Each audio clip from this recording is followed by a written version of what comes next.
your host, Janet McKenna Lowry. Our guest today will be entrepreneur and motivational speaker Tim Fisk. First up is the book When by Daniel Pink. I really enjoy Daniel Pink's writing. There's another book of his that I want to get to at some point. I had not heard of When, and I stumbled across it. It's about how everything has timing. And I thought, well, his other book that I had read was so engaging. The style is so delightful. Let's see how this one is. And I have to say, it does not disappoint. I do have quibbles, but it doesn't disappoint. So there were parts in this where I really was blown away, like so seriously blown away. And other parts where I just went, eh. So it starts out with the guy that was piloting the Lusitania, that his timing was wrong, versus him being either an idiot or some kind of criminal negligent or even a foreign spy, because he took the ship out, the Lusitania out, and I think the basic story is that he either didn't get it going in a good sort of time, or he didn't take the kind of precautions that he should have done. It was just a huge scandal of World War I, a passenger ship that was targeted by the enemy and sunk by torpedo, kind of a nightmare.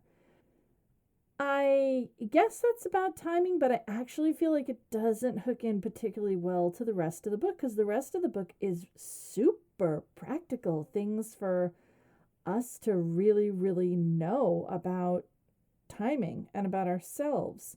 So, of course, humans, all animals have, plants have a circadian rhythm, that rhythm that lets us know what point in the day we are. If we're shut in a box with no windows, that will get pushed off this way or that way, but some parts of it will still remain the same. Things that I really was finding so eye-opening is the idea of when you are at your best, doing your best work during the day. And a lot of what he's talking about is larks and owls. Larks are people that have their first big push of energy early in the day and then have a trough midway and then have a recuperative period afterwards. And night owls, as you could imagine, is actually quite the opposite.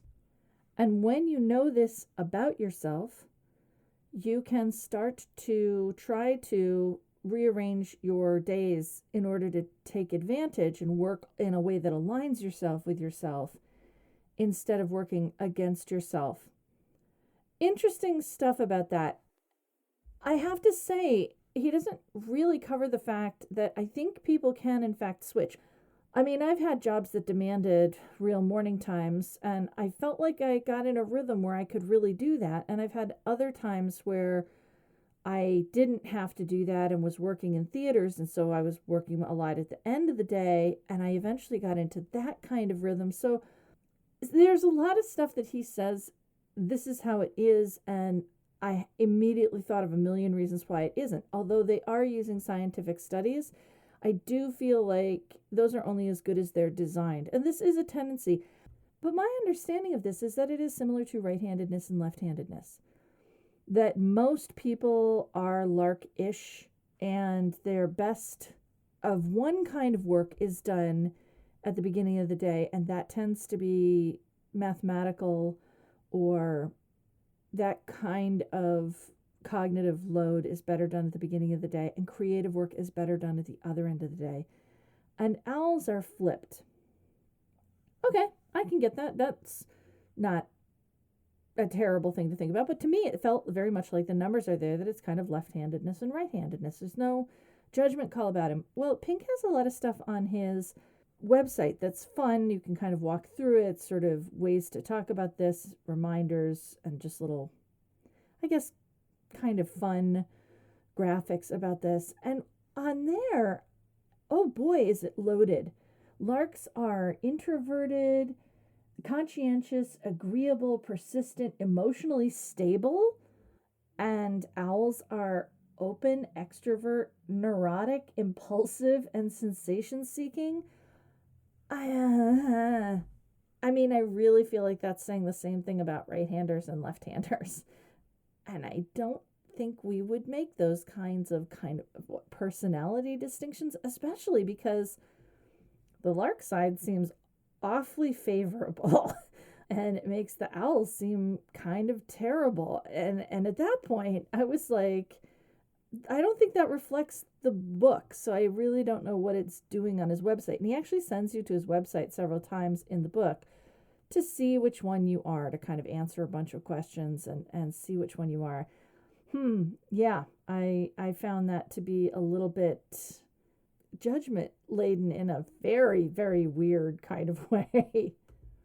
But I do think that the idea of finding out when you surge and when you come back, and we've known this for a while, he may have even really gotten popularized with this book, or there may have been another couple that did, but things like don't ever get sentenced to jail by a judge in that trough, or even in the afternoon, because most people are more larkish than they are night owl.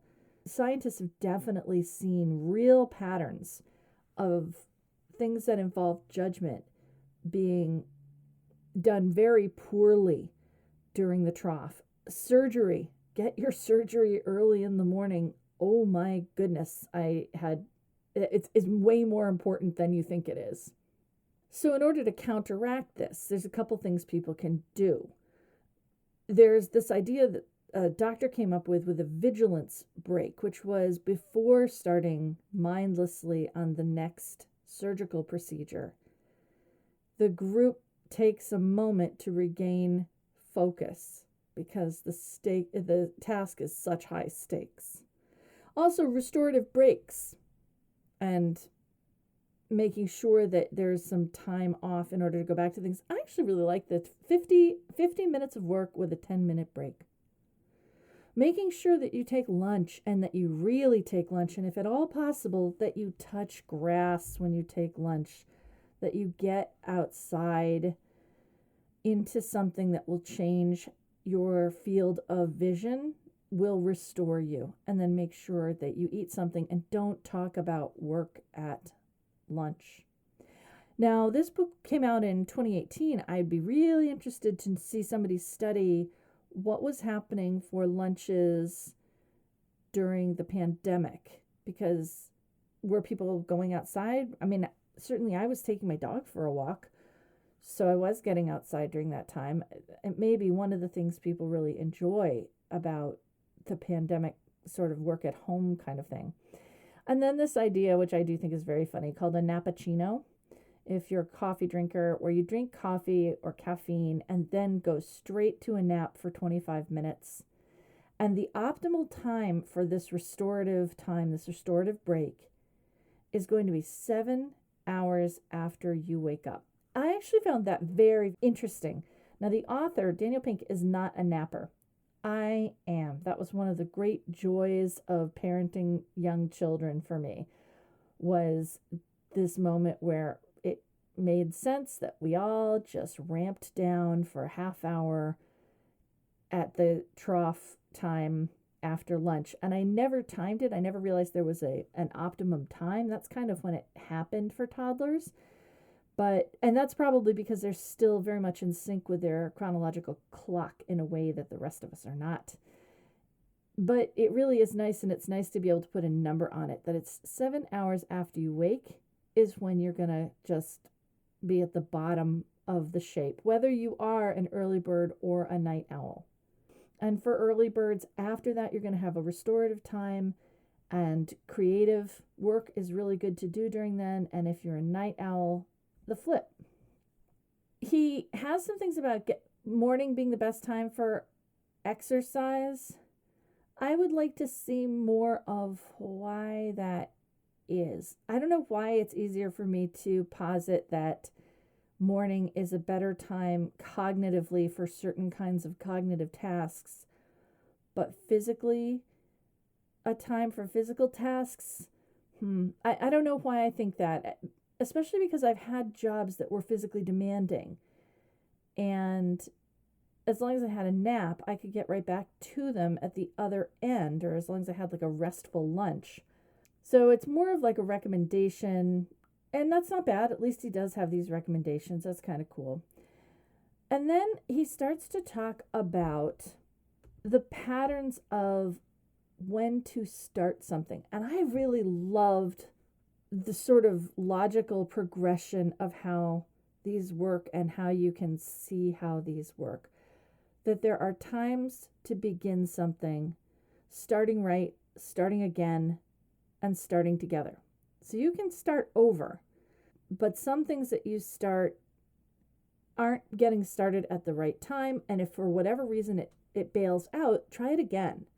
And if for some reason that bails out, try it again with someone else. I think that that is excellent advice for everyone. And since I've been in a deep dive about neurodivergence this year, there's something about being told that it's fine to start again, that we don't get a lot of that permission, I feel like, in this culture. We're kind of locked into positions.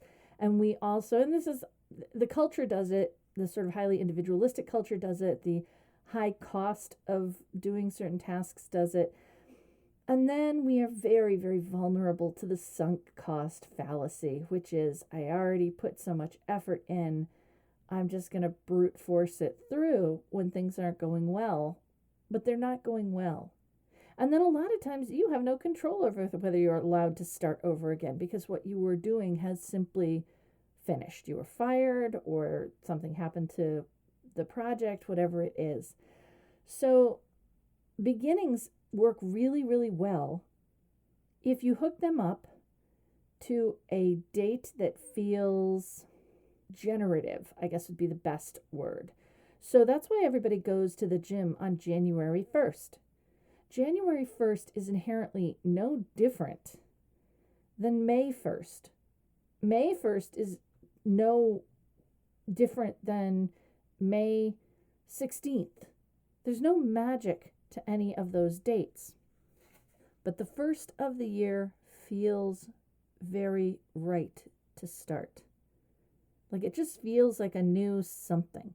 The first day of the month feels like a new something, which truly it is. It's kind of a reset. Also hilarious about this is that if we didn't have clocks or calendars, we wouldn't have such a strict first concept anyway.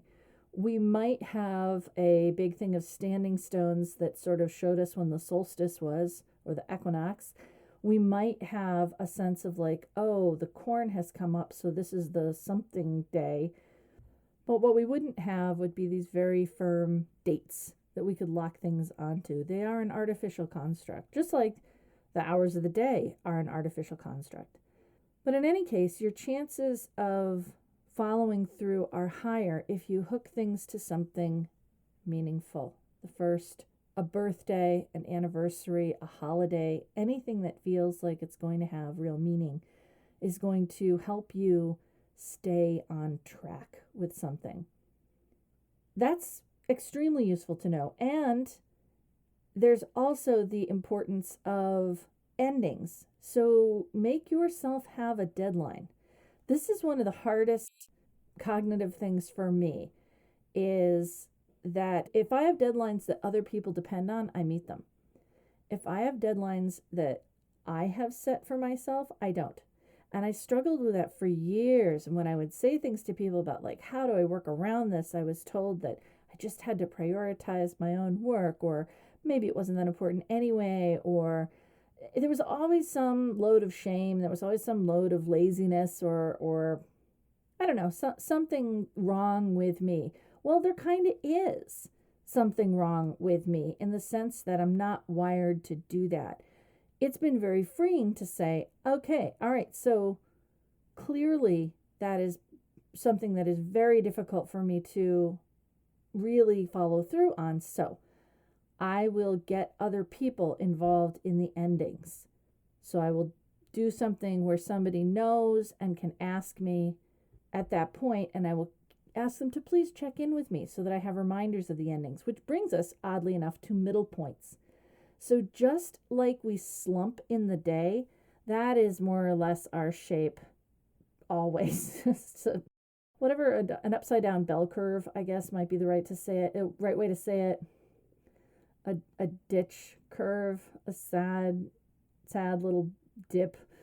And that is that the middle of anything is going to have a complete mess moment. And what I found really interesting about Pink's book is that a lot of research has been done where teams do this. So there's a period of almost way too much ideation, way too much not really anticipating the ending, and then hits bottom, and then there's a furious amount of activity in order to pull everybody back up in order to finish on time. I think one of the interesting things about that observation is that I have been a project manager several times for huge projects. And that is so true. That is so true that after my first bout as a project manager, I walked through and post-mortemed everything and realized that as project manager, I had to lie. And in fact, this was how I ended up doing a lot of my grad work, was being the schedule holder for the team and saying, if our project is due on the 25th, we're never going to speak of the 25th again. Our project is due on the 20th because we'll have all of our franticness earlier. We'll front load our franticness, and then when something awful happens, like somebody's computer melts down and they didn't back up, or just anything that is some massive thing that happens, we'll be able to repair whatever it was and still hand things in on time. The other thing we did that I really enjoyed doing was we looked at all of our other courses when making our fake deadline and said, okay, well, so if we say that it's due the 20th, then our huge trough and then our huge burst of work is going to be more like the 15th to 17th. But there's another paper due, or there's an exam due then. So let's shift this project one way or the other. So we did a lot of that kind of date stuff. And I have to say, it made working together a lot more pleasant. And everybody knows that working in groups is not always very pleasant in school groups. He talks a bit about, in fact, exactly that, groups synchronizing. And he has 3 levels of groups synchronizing: to the boss, to the tribe with a sense of belonging, and to the heart, to doing good. To the boss, this is a really interesting thing because he brings up orchestra directors. And I've played in several orchestras when I was a kid. And I've sung in loads of choirs as both a child and an adult. And that's very true. That is exactly the experience when you are in those groups, is you have this person that is in front, and some are innate leaders and some are not. And the reason I'm sort of slowing down to talk about it is because I was a teenager for one of these orchestras, and we had an orchestral director who couldn't handle teenagers. And so we were not attentive, and he would yell, and we found that funny, and he couldn't believe it. It was just a very interesting sort of example of terrible leadership. So the boss has to know how to lead a group. The boss has to know what they want. They set the pace, they set the standard, they set the focus. But here's the thing that he didn't talk about, and I was a little bit curious about this. I have also played and sang in very tiny groups. In fact, in more about the groups that I have had work to do in. Like I don't usually work in a group that is the size of an orchestra, 120 people. That's not the size of a group at work. That's not the size of a team. My teams have all been, what do they say famously? Don't ever have a bigger group than 1 pizza or 2 pizzas will feed. So, 7 people, 12 people max. I don't know. I'd be really interested to see more about the leader in that case. Sometimes those groups had a leader. But the thing I want to point out is in school, they almost never do, because except for natural leadership, and that's fine, there is no percentage to being or having a leader in school groups. And I'll tell you why. Number one, the person that's acting as a leader is often self-aggrandizing. They're the person who's appointed themselves leaders, and they're not, in fact, able to lead. They're not able to cooperate with others. They've just jumped to the top and, pretty much like in elementary school, yelled, "I'm king of the mountain," and they just want to boss people around. So that doesn't work. If you are in a group and you are taking on a leadership position in school, you have close to zero power. So you'll end up with one or two members that do absolutely nothing for this project. And most of the time, there is no effective way to handle that person that doesn't do the work. And I was in a team where one person actively worked against the other members of the team in some fairly shocking ways. And there was, except for reporting him, which felt like, I mean, we did it, but it felt like tattling. It wasn't effective. And the administration, since they weren't seeing this all the time, simply felt like as a team we would work it out. But it affected everything we did. And we ended up being very sucked into one person's issues and drama, not what we were there to learn, not the actual project. So I'd love to have a better sense. Sure, a director is going to direct. Sure, a CEO is, with any luck, going to be a decent leader and CEO. So for 120 people, division, fine. But what are we doing when we're talking smaller groups? So the other two pieces I think are a little bit more like it. So one is synchronizing to the tribe and a sense of belonging. That is still very tricky. And I know that businesses and organizations and, people doing some kind of work together try to do this a lot. We go away for retreats. We get together and we do trust building exercises, something that a lot of people are very cynical about. But also, if they do work, they work. So some way of belonging to the tribe. Again, what happens when you have someone whose issues are so hard that they're not going to ever do that, and who's got power to point out to them that they're not happy and no one else is getting their work done? Who has what paths are there? It's just kind of an interesting thing. He never goes into any of it, but it is true. Let's just pause it for a moment that he's talking about healthy groups that are getting something done. So fine. Some kind of synchrony to the tribe and a sense of belonging. And the third one, and I actually think this is even more important and necessary. I kind of wish he had flipped these.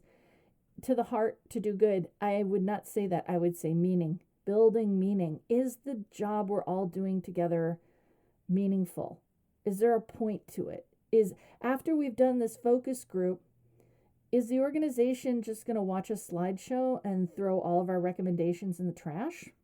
Or is it going to be part of how we affect real change? Are we being given enough autonomy to really find out some answers and paths to implement them, or not? And I shouldn't be surprised, but yet I've been almost constantly surprised at how often workplaces and educational places put together groups, go through the motions of cohering, and then don't allow for meaning in the work that the group did, as though just doing the work was meaningful. It's not. In fact, one really nice story was someone I knew who was in an alternative school as a child, and a small group of her elementary school, she was in third grade or something, they were given the math problem of, how much is it going to cost our school to plow the driveway? What is the range of prices? We don't need to plow the driveway unless there are 3 inches or maybe 2 inches or more of snow on the driveway. So you need to go find out what is the largest amount of snow in the last 5 years. What's normally the range of snow? How many square feet is our driveway? What are some other impediments? And then they were given the power, so to find out exactly how much snow, and then to call different businesses and find a range of prices and find out what made the most sense for this long, expansive driveway. And when she told me about this job she'd had, she was in her late 20s. So she had done this task about 20 years before, and her eyes still lit up at being a little kid, being allowed to have meaningful, worthwhile work. Like, they needed to find that out. They depended on these kids, and then the kids hired the snow people, and then they also built in a way to review the next year for the next class whether this had been the right choice. I was blown away because I was given busy work to do and never had meaningful work like this, and certainly not in math classes as a child. And I can't, the only stories I can tell you of being in math class K through 12 is a couple of fairly agonizingly awful ones. I can't tell you of a time where I had work to do that was so meaningful and delightful that I would have a great story about it 20 years later. So I do think the meaning is actually the most important. I think the belonging is helpful, and I'd like to know more about the ways in which to deal with lack of belonging.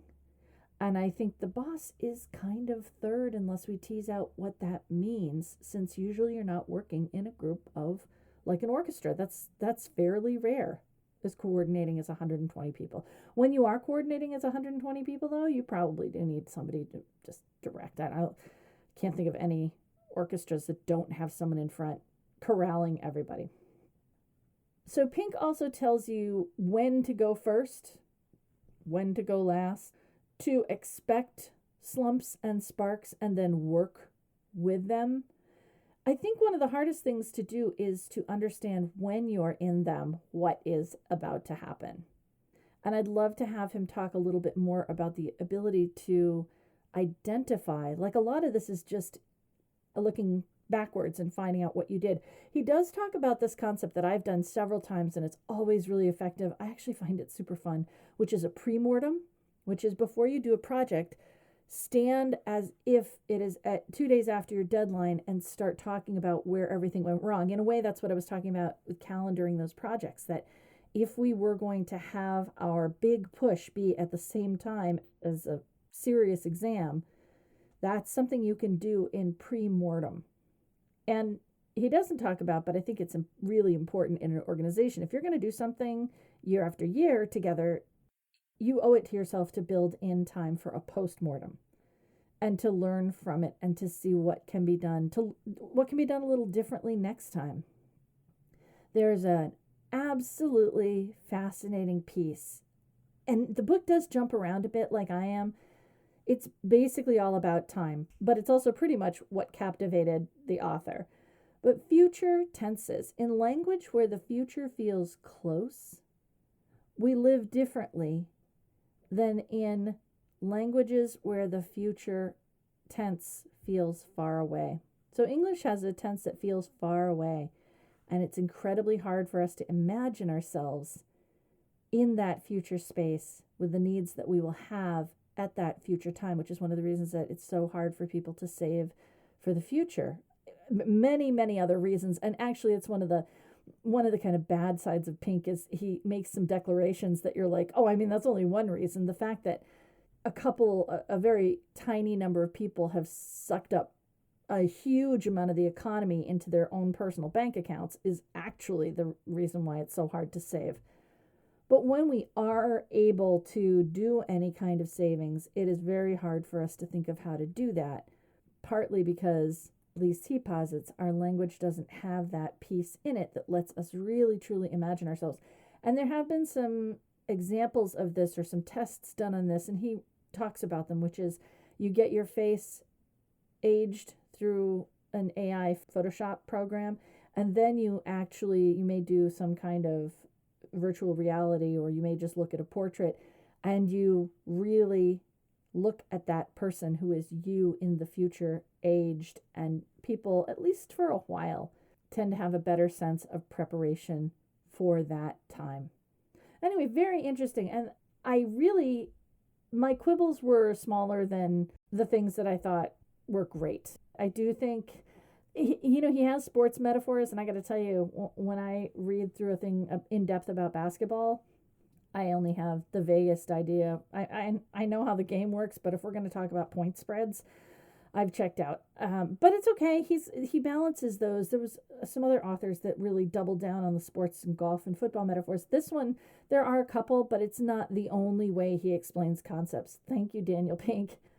And I do feel like if there is any way for us to figure out our own optimum times, it's pretty harmless to do that. So let's try it. And I do think we will have a better grasp of we'll be working in concert. Essentially, we'll be the director of our own cognition, of our own energy, of our own ability to do things better at the right time. And when you do that, you lessen the cognitive lift that you have to do, and you free yourself for other things that might be really fun to do that you never get around to because you're so busy doing all this heavy lifting to get done in a given day what you wanted to get done. There are some people in the world for whom this is effortless. I don't think, or it appears effortless to us. I don't think that's always true. I don't think that every single thing that someone else does is going to work for us, but I do think that we can learn some of this stuff about how we behave as humans, how we've always behaved as humans. This whole clock and calendar thing is real recent.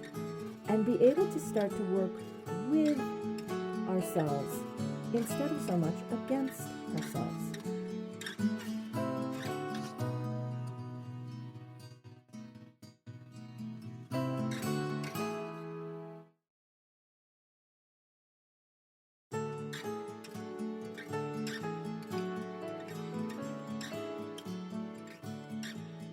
If you're just tuning in, this is 9 to Thrive, a show about work, creativity, and community.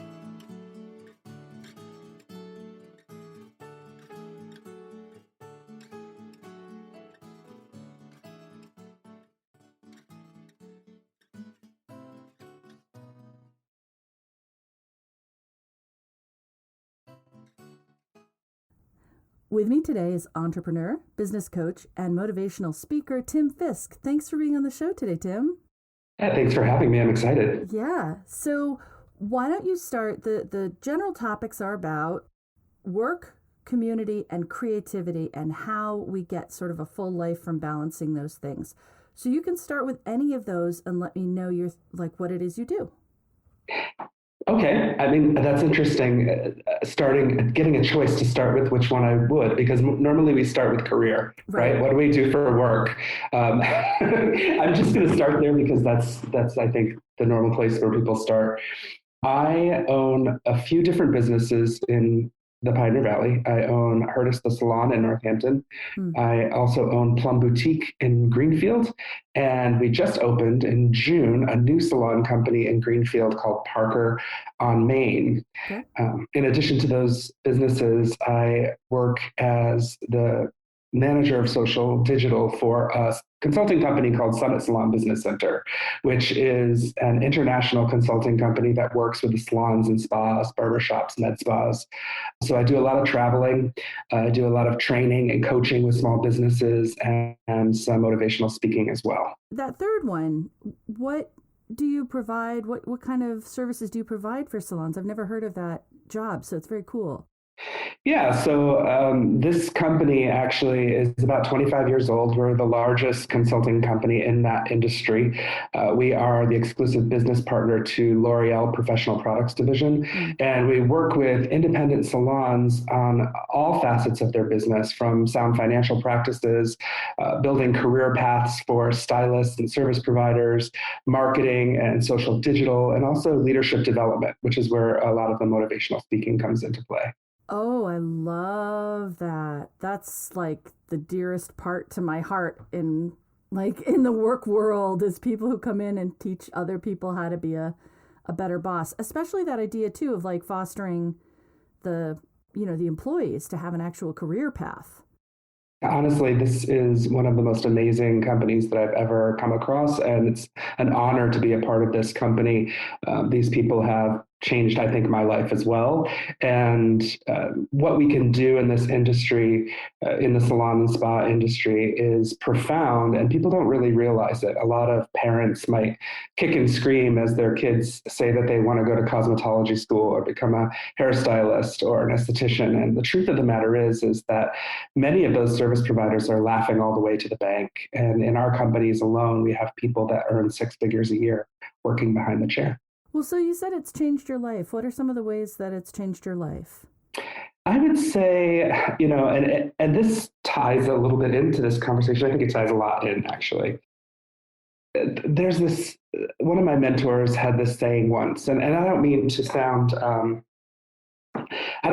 self-serving by saying this, but they say, if you're the smartest person in the room, you're in the wrong room. Yeah. And as an entrepreneur, and anybody that runs a small business can understand this, as an entrepreneur, sometimes you are that smartest person in the room. You are the apex of all decision making, of all the vision, and everybody comes to you for everything from like, can we order more copy paper to, what is the direction of the company and where are we going over the next 5 years? Yeah. So you're really handling everything. And I think for me, meeting this group of people and then ultimately coming to work for this company was an opportunity to get in the room with some pretty heavy hitters and some very smart, gracious, kind, caring, generous people with whom I could bounce ideas off of. I could learn more about the industry, deep dive, learn about myself, develop my own leadership skills. I mean, this was really an opportunity for me to play at a whole different level. And I'm just so grateful to be a part of it. See, I love that because it occurs to me when you say that, it's something that I've thought of a lot in my life, which is there's a generative energy to starting businesses. And there's not just things that are not going to be appropriate in the future. Like there's a time component to everything. So that generative energy where you are this focal point because you brought this thing to be, that has an expiration date that's fuzzy, but there is one. But if you don't know there is one, that same energy, I think, can sometimes really drag a place down several years later when it's no longer a brand new enterprise because of that smartest person in the room. Yeah, I mean, I hear from so many business owners, and actually, when I'm getting into a conversation about their leadership, it comes out almost every time, like being the owner of a company or the leader of a company, being a leader in general could be a very lonely thing. Right. And I think a lot of people that experience fatigue with their businesses do so because of this sense of kind of being all alone in it. And it is draining and it is alienating and isolating. So when we think about leadership development, we're not just talking about the development of that one leader who started the company, but how do we create leadership opportunities throughout the company, and in this case, even in a hair salon, where now the owner is no longer feeling like they're in it all alone. And it's not just about bringing on people to do things from a to-do list. It's about sharing vision and values on a deep level. And in a lot of ways, when we start to do that in small businesses, it reignites that original passion that you're talking about in the owner as they share in that vision. That is really profound. It's interesting too, like the structure of salons, it's not exactly unique, but I remember being very surprised at how different it was from what I considered a workplace. Like I as a kid or whatever, a small business. Oh, it's a salon. So that means there's a person who started it, they're a boss, everybody works for them and they clock out when they clock out like they do for any other business. But it's really a different kind of like you rent a chair and the people that work for you are actually kind of independent. Well, that's one model of running a salon, right? So there are several different models. And so that's one model where people are independent and they come and go as they please. That is not the model that I run. Ah. All of our folks are employees, so they're W-2 employees of our business, and they earn commission. And our career path actually has a level system in it. So in our company, when you're hired as a service provider, you will earn $15 an hour or your commission and tips, whichever's higher. In Ah. most cases, it's always a lot higher, actually. But for those people that are just starting out in their career, that $15 an hour provides a great safety net for them. Mm. But then they are able to matriculate through these levels, and the levels are really based on the demand on their time. So what's happening in a salon, and regardless of the compensation model, is we do have a bunch of service providers who are building little mini businesses under one bigger Yeah. business, right? Yeah, that's yeah. Yeah, so our ability as leaders within this company, so me, who, by the way, have never been behind the chair, I've never been a Really? stylist. No, this is just, I'm just a business person. And this is, something that's been in my family. My grandmother raised my dad as a single mom, as a hairstylist. So it's something that's always been a part of our family. But Oh for my me, it's just a God. business venture. Yeah. Oh, I had no idea. How cool is that? Okay, yeah. So, they can matriculate through these levels based on the demand on their time. And what happens is through each level, their prices go up a little bit and their commission goes up a little bit. So they're able to earn what we call Mm. a promotion in our company. And it's very black and white. There's no, you don't have to get me on a good day in order to get Mm. your promotion. It's very clear. If you hit the numbers don't lie, then boom, you're off to your next level. And it just really creates this beautiful path for people, and they know where their future is. And because of that, we're able as a company to offer things like health insurance, dental insurance, Mm. disability, paid vacations, and things that other models of compensation just don't offer to stylists, especially when they're like renting a chair and they're kind of just working for themselves. That is really interesting. And even as you say that, I was thinking, there's this aspect that I don't really think about with stylists that is very much like, waitressing in terms of emotional labor. Like he actually much more than waitressing, because in the chair, people really open up. Yeah, that's one way to put it. Yeah, they do open up. I have this story that I tell. A stylist told me this one, somebody on my team, and it makes me emotional sometimes when I think about it, because they are explaining to me what a day in the life can be like, and how, one client comes in and they're just so elated because their son or their daughter just got into college, and it's like the first person in the family to do that. And you're Aw. sitting there and you're celebrating with that person. And the very next person to come and sit in the chair could just be devastated that day because they found out that their partner was diagnosed with cancer, Oh and God. we give first haircuts and we give last haircuts. There are not very many Mm. Main Street businesses left where it is endemic to the business model itself that we grow up with people, right? So we have Yeah. lifelong relationships. When I was a little kid, we would always go to the same gas station to fill up the car. My dad knew the owner, and we knew their kids. It was just a different time of small Main Street businesses that have now been, gobbled up by larger chains and Yeah. big businesses. We still have those unique, and they become like these beloved Main Street businesses, the butcher shop or wherever. But Mm. it's not the norm anymore, except for in the salon industry. It's very much the norm, where people are just building these kind of deep relationships, customers, service providers, business owners, and they last a lifetime. Wow. It's mm. I just gotta sit with that for a second, because that is so true and feels so invisible. Yeah. Yeah.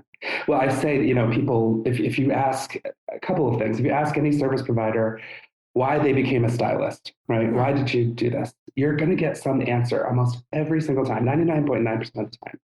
You're going to get an answer that says something like, I just love the look on somebody's face when we Mm. turn them around and see that they feel beautiful and confident and empowered. And that just fills me up. And Yeah. we're talking about balancing community, creativity, and career. And it's funny that we're just having this conversation about this industry, because I think in the last minute, we just talked about all three of those things Yeah. Yeah. coalescing, right? Yeah. And it's, I'm not, this isn't a commercial for the salon industry. In fact, this is something new for me too. I didn't even get into this industry until I was in my 40s, but it really is very fulfilling industry. And because of that, and if you ask any guest, like they'll say that it's their favorite day because Right. it's a day that it just gets to be about them, where they can just take the world for a minute and just kind of give themselves something. Yeah, yeah, like deep self care. I mean, it, Yeah. it's really interesting because of the sort of hookup. You mentioned it a little bit at the beginning, which is people who feel like this is not a profession to value, Right. when in fact, when you cease to properly sort of groom yourself, look at yourself, and face like how you present yourself to the world, that's a huge red flag for depression and all sorts of mental struggles. Is you've ceased to take care of yourself. So this process of caring for yourself with the sort of help of this salon person, I don't know, it just seems much bigger than I really think about. Yeah. I mean, just think of it like every single person on some level will go into a salon, a barber shop at some point in their life. And from that entire spectrum of people, we see all types, and going Yeah, through all phases of life. I mean, we do have people that are struggling with things like cancer in our salon. We have people that are transitioning genders who come into our right. salon, and we create a safe space for them. We have, people that are just trying to find their self-esteem and find themselves Yeah, and all kinds of things we don't even know about because it doesn't necessarily all come out there. But right. the experience, if you do it right in a salon, the experience can be transformational and instead of transactional, and that's what we're always trying to go for. Well, uh, true. And then, I think of viral videos that will indicate that. Like, occasionally I've seen ones where an autistic child is handled really brilliantly by the mhm, person taking their haircut in a way mhm. that I think, good grief, that is a massive skill set right there. Yeah, yeah, Or the ones that sometimes people will go around to homeless yes, shelters and get yeah, everyone presentable, and people are able to get not are able to get jobs, but that's not even the nah, point. The point not is to even, be able to feel like a human with dignity. yeah. It there's a piece of this dignity piece that honestly I'm right now like I'm kind of blown away by it. So many people that come into our business that this is the only place where they're touched by another human being. Oh, And it's funny. Before I was doing this industry, I was working for a social justice nonprofit in Springfield, and I did that for 10 years. And just thinking about my friends and my community and kind of moving into this industry, I think that the perception may have been, or probably was, from a lot of my friends and family, that like I was moving from something that was super mission based and profound to something oh, that was perhaps shallow or didn't have that kind of deeper meaning attached to it. And yeah, I'm here to tell you now that that is absolutely not the case. And I can actually say that part of being in this room with all of these people and working for this consulting company, I don't think any career is that. If you put in your own meaning into what you're doing and yeah. you see yourself as living a life in service to other people. Well, yeah, and what's so interesting about it is the mix of it does have to do with appearance, and that's easy to write off as vanity. I know when I was growing up, the people that went into it were people that felt like they were good at it and valued for it, but then of course they were sort of dismissed and held in contempt by people that were like on their way to university, as Yeah, if as if this idea of being good at something and liking the way that you then appear is somehow not as legitimate as becoming a lawyer. What? yeah, I know. And then if you take that and then put the math side by side, Yeah. these young people are going through cosmetology school with a $10,000 investment, and they have the opportunity to make $60,000-$70,000 in the first 5 years, Yeah. and are their counterparts with 4-year degrees and hundreds of thousands of dollars of debt, hoping for a $40,000-$50,000 a year salary job out of college. Yeah. And, it's just, you kind of can't compare the two. And, this is not just a conversation about trade versus, academic careers. Like, Right. I do want to kind of touch upon things like community and creativity Yeah. Yeah. outside of this, but like, it's a legitimate industry. And I think that, it has its good sides and bad sides like everything else does. But I've definitely, and maybe because it's my background in social justice, my background in theater, which I've had the opportunity to have, that kind of allows all of this to coalesce, and we have a value-driven business model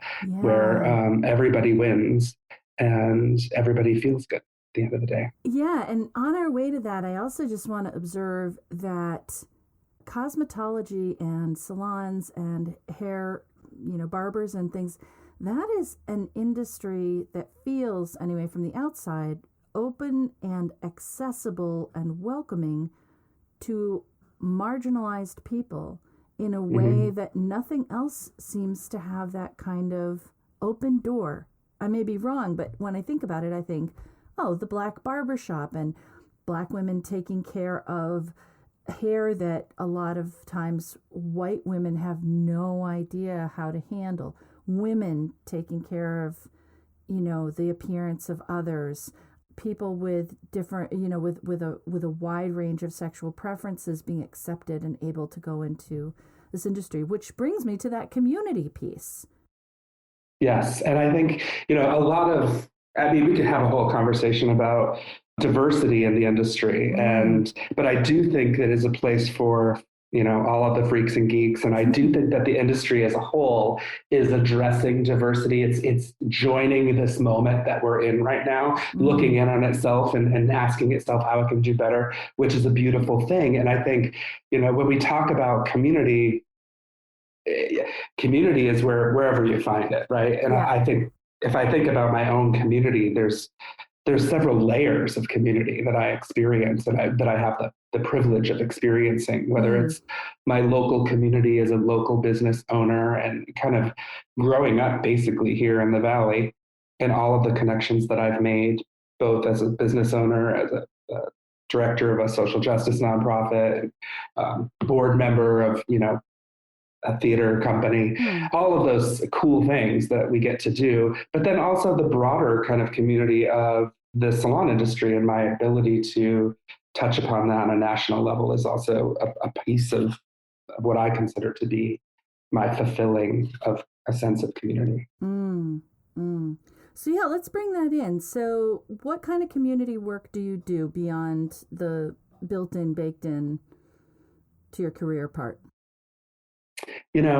Community is built and baked into me. And I think it's because I was a latchkey kid in the 80s, and I was raised basically by the YMCA in Springfield. And I got the opportunity to do summer camps and after school programs and, nature things after school, swim lessons, and ultimately was part of their teen program, which was called the Leaders Corps. And at the time, it was a pretty vibrant thing. And there were Leaders Corps all over the Northeast. And we would get together for rallies. And part of what we learned, and this is high school age, so 13 to 18, we had to do community service. So we had to volunteer places. We had to raise money for things, learning that kind of at a young age, that this was something that's vital and important, and having it attached to something that was so magical for me. So like being able to grow up with this experience and all of the experiences that were given to me, it just kind of became part of my DNA. And and it's not just about volunteering or raising money for things. It's just about like going outside of yourself and outside of your very localized world of what we do when we get up every day, and trying to do something that I hate to say the word makes a difference. Do something that is just purely in service to something else. Yeah, meaningful. It builds meaning. Yeah. Builds meaning, is living in service to others. And I didn't even realize how important that was until, I would say, recently, until the last 4 years. It was just something that I did. And, early on, in my 20s, I was on the Arts Council in Northampton. I was on the board of Pride Zone, which is a gay youth center back in the 90s and 2000s. I just had the opportunity to do a lot of that kind of work, but I didn't realize the significance of it and how it coalesced with kind of my own journey through life and how important it was to be doing this until probably like 4 years ago. And it was meeting some mentors and really starting to dissect like what was missing in my life. So the transition from nonprofit to what I'm doing now was very tumultuous. I wasn't necessarily something that I masterminded at all. It was almost something that happened to me, right? And so I had to transition. And I think I was lost for a couple of years, and I was coming out of a relationship that was a 7-year relationship. I just was in this like major transformative place where like it's so messy. Yeah, it was messy, and like looking back, it was messy and cool and awesome and wrenching but when things started to kind of come together, and I started to really understand that like the universe was talking to me, and if I just listened, I could actually like find ways that all of these things that are happening to me are connected and valuable and do something with them. The glue that kind of stuck all of that together was this idea of community, and that you need to lean in to serving other people because no matter what happens to you, you will, that feeling cannot be taken away, right? That is something that once you do that, it stays with you, and it can prop you up even when other things maybe logistically around you aren't so perfect. Well, that is interesting. I just watched a TED Talk about burnout. Particularly in that sort of service-based burnout. And they said the cure for burnout is not self-care that transfers the burden onto the individual. The cure for it is to reach out to that community that you've raised, that those relationships that you fostered, and ask them for help and sort of care.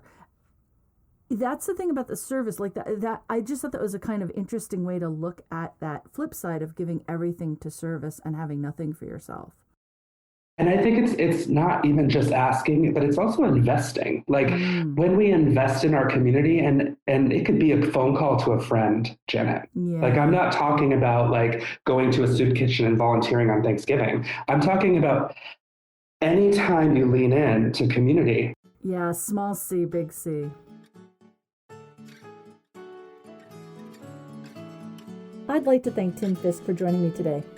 Tune in next week to hear the second half of our discussion, and check out links and past episodes on our website, working9tothrive.com, and that's with the number 9.